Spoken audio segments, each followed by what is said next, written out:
बोल मेरे श्री गुरु महाराज की जय। बोल सच्ची सरकार की जय। आओ प्यारे भक्तजनों, हम अगला अध्याय जो कि संत संगम है उसके बारे में कुछ अपनी जो सार महाराज जी ने भावनाएं व्यक्त की हैं वो भावनाएं सुनते हैं और इसका पठन साथ साथ करते हैं। जिस वस्तु की अनेक दिनों से चाहना थी और विचार हो रहा था, मन की भावना बहुत ऊंची थी, परंतु महापुरुषों ने उसको पूर्ण रूप दे दिया। मैं किन शब्दों से आए महापुरुषों का स्वागत करूं? आप सब सज्जन और महापुरुष इस बात को जानते हैं कि श्री श्यामनाथ जी ने अभी आपको बता दिया कि किस कारण आज हम लोग एकत्रित हुए हैं। हम रामलीला करने की बजाय राम का प्रचार करें। उस सत्य चित आनंद को निर्गुण ब्रह्म परमेश्वर और तन धारण करने की आवश्यकता क्या थी? आज जिनका शुभ दिन रामनवमी है, इस संबंध में रात्रि के कार्यक्रम में स्वामी सर्वज्ञ मुनि जी ने आपको बताया कि केवल रामचरितमानस पढ़ लिया तो क्या किया, अखबार पढ़ ली परंतु जानकर बलिदान नहीं दिया। धन्य वह माताओं के बच्चे हैं जिन्होंने अपने शरीर और प्राणों की बलि दे दी, परंतु हमारी वीरता देखिए, अखबार लेकर पढ़ ली। देखिए कितना अंतर हम में और उनमें है। जो सुख कहूँ चाहे सदा, सरनी राम की ले। यदि हमने प्रभु राम की मूर्ति के आगे दंडवत प्रणाम करना ही शरण समझ रखा है तो यह हमारी भूल है। शरण में आकर भी अकड़ और अभिमान रहे तो यह शरण में आना नहीं हुआ। यदि राम बनना है तो राम लीला करो, यदि राम नहीं बनना तो राम का मजाक ना उड़ाओ। मुझे कोई व्यक्ति या सपूत उठकर कह सकता है कि मैं पिता का उतना ही आज्ञाकारी हूँ जितना राम थे। मुझे एक बच्चे ने कहा कि जब दशरथ ही नहीं रहे तो राम कैसे बने? मुझे बहुत हंसी आई। भाई, या तो पुत्र पुत्र बन जाए या पिता पिता बन जाए। यदि पिता ने अपने पुत्र के आगे अपने चरित्र को बिगाड़ कर रखना है तो वह कभी राम या दशरथ नहीं बन सकते। जैसे कि एक अध्यापक देखता है कि बच्चा निरक्षर है तो वह विद्यार्थी के सामने अपनी मूर्खता प्रकट करता है। बच्चे को कहता है कि आओ हम क ख ग घ कहें, तो वह मूर्ख बच्चा समझता है कि अध्यापक भी मेरे ही समान है, अधिक कुछ नहीं जानता। उस समय बच्चे के समान हम में भी यदि यह कल्पना आ जाए कि प्रभु राम हमारे समान ही नर तन में थे तो यह हमारी भूल होगी। यही संशय पार्वती को हुआ था। महादेव जी कहते हैं, जब जब होई धर्म की हानि, बाढ़ही असुर अधम अभिमानी, करही अनीति जाय नहीं बरनी, सीधहि विप्र धेनु सुर धरनी। तब तब प्रभु धरी विविध शरीरा, हरहि कृपा निधि सज्जन पीरा।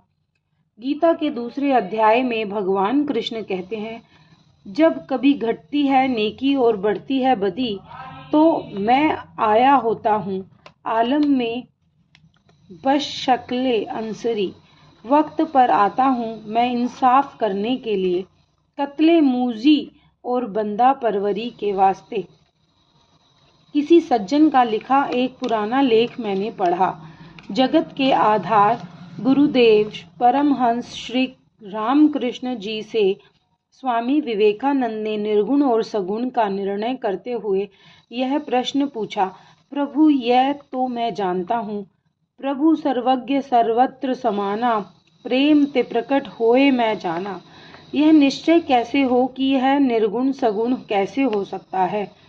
गुरुवाणी में लिखा है, निर्गुण आप ही सरगुण भी उही, कलाधार जिनी सगली मोही। अब परमहंस जी उनको उत्तर देते हैं, बेटा नरेंद्र सुन, भक्तों का हृदय का प्रेम सर्द रूप हो करके अत्यंत सर्द हो जाता है। तो वह जल बर्फ रूप बन जाता है। अभी आप स्वयं अनुभव करके देख लीजिए कि एक मन भर पानी किसी के ऊपर फेंक दीजिए तो मेरा ख्याल है कि उसका स्नान बड़ी अच्छी तरह से हो जाएगा। यदि सेर बर्फ हमारे जैसे बाबा के सिर पर लग जाए तो आप समझ सकते हैं कि क्या दशा होगी। जल निर्गुण है, बर्फ सगुण है। इतना भेद सगुण और निर्गुण में है।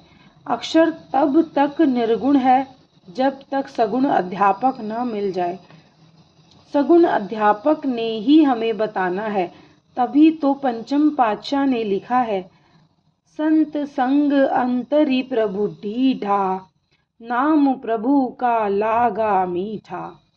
हम संतों का संग करके अपने स्वार्थ की ही बात पूछते हैं कि घर की गरीबी कैसे दूर होगी। अनेक कामनाएं और कल्पनाएं उनके आगे रखते हैं।